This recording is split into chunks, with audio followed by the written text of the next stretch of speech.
Bharatiya Janata party के प्रदेश अध्यक्ष राजीव बिंदल ने शिमला में प्रेस कॉन्फ्रेंस आयोजित की।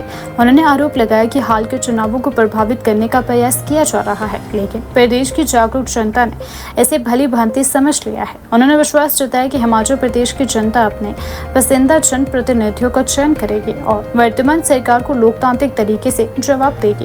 राजीव बिंदल ने कहा कि प्रदेश में पंचायती राज व्यवस्था मजबूत है, लेकिन जनसंख्या के अनुपात पर जनप्रतिनिधियों की संख्या बढ़ाना आवश्यक है ताकि जनता और उनके प्रतिनिधियों के बीच संवाद और बेहतर हो सके। उन्होंने स्पष्ट किया कि यह निर्णय केवल भाजपा का नहीं बल्कि व्यापक विचार विमर्श के बाद लिया गया सामूहिक निर्णय है। आउटसोर्सिंग के मुद्दे पर उन्होंने कहा कि इस विषय पर जवाब देना मुख्यमंत्री का दायित्व है। वहीं महिलाओं के आरक्षण बिल को लेकर उन्होंने आरोप लगाया कि इसे जानबूझकर लटकाया जा रहा है, जिससे महिलाओं के अधिकार प्रभावित हो रहे हैं। उन्होंने केंद्र सरकार और प्रधानमंत्री द्वारा महिलाओं के अधिकारों के समर्थन के लिए आभार व्यक्त करते हुए कहा कि भाजपा हर चुनाव के लिए पूरी तरह तैयार है। 4 नगर निकायों के चुनाव पार्टी सिंबल पर लड़े जा रहे हैं, जिनके लिए प्रभारी नियुक्त कर दिए गए हैं। साथ ही जिला परिषद और नगर पालिकाओं के चुनावों के लिए भी संगठनात्मक स्तर पर तैयारियां पूरी कर ली गई है। प्रदेश अध्यक्ष ने वर्तमान राज्य सरकार पर व्यवस्था परिवर्तन के नाम पर पुरानी व्यवस्थाओं को तोड़ने का आरोप लगाया। उन्होंने कहा कि सरकार के फैसलों के चलते जनता पर आर्थिक बोझ बढ़ा है, जिसमें टैक्स, स्टाम्प ड्यूटी और पानी की दरों में वृद्धि इत्यादि शामिल है। अंत में उन्होंने कहा कि जनता नीतियों से परेशान है और आने वाले समय में राज्य की राजनीति में बड़ा बदलाव देखने को मिल सकता है। महिला शक्ति वंदन अधिनियम, जिसके अंतर्गत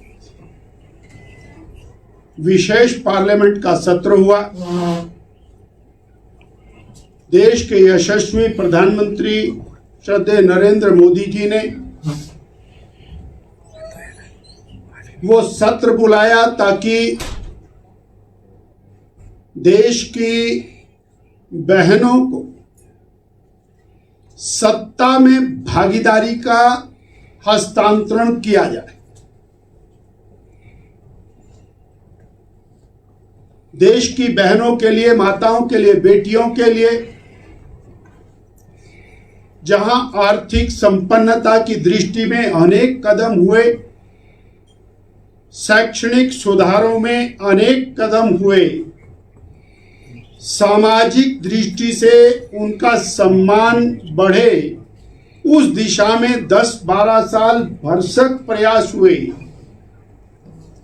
और समाज में उनकी भूमिका सम्मानजनक हो, उसके लिए अनेक प्रयास हुए और उनमें अच्छी कामयाबी के बाद सत्ता की चाबी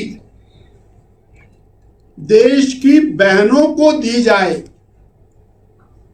ताकि 50% आबादी के भाग्य का निर्धारण वो बहनें स्वयं कर सके। This was the crux of that special session. यानी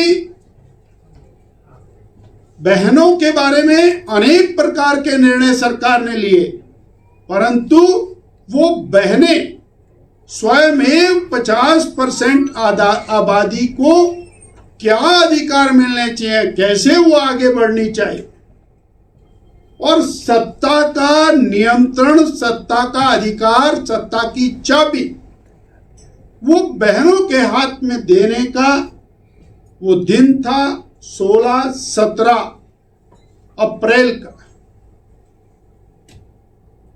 परंतु कांग्रेस पार्टी ने देश की 70 करोड़ बहनों की पीठ में छुरा घोंपा।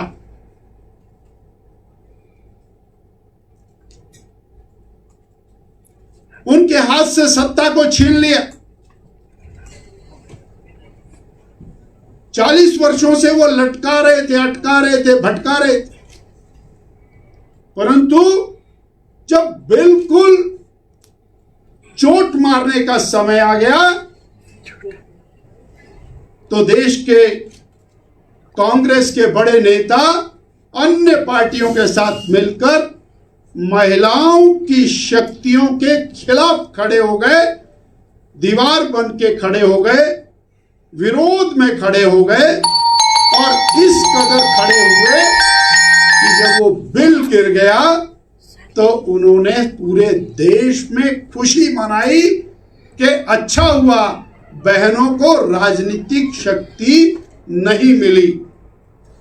और मैं आपके माध्यम से कांग्रेस पार्टी के सभी नेताओं, हिमाचल प्रदेश के नेताओं के ऊपर भी आरोप लगा रहा हूं कि उन्होंने बहनों के साथ अन्याय किया, उनको सत्ता से वंचित रखने का पाप किया, घोर पाप किया।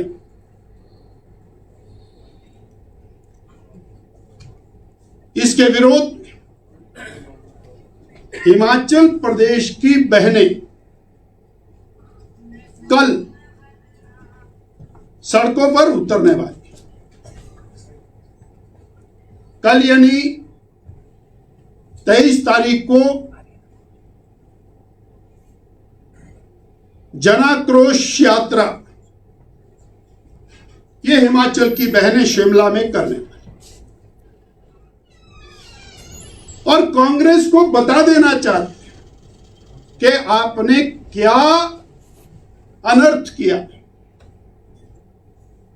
बहनों के अधिकार के ऊपर डाका डाला और जो बहनों को हक मिल रहा था उनकी पीठ में छुरा घोंपा है।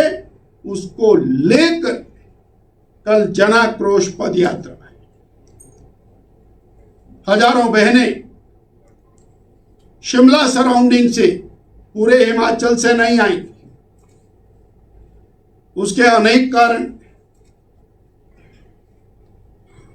चुनाव डिक्लेयर हो गया है अब उस सीमा के अंदर, परंतु हजारों बहनें कल कांग्रेस के खिलाफ लामबंद होंगी और इसका जवाब कांग्रेस को देना पड़ेगा।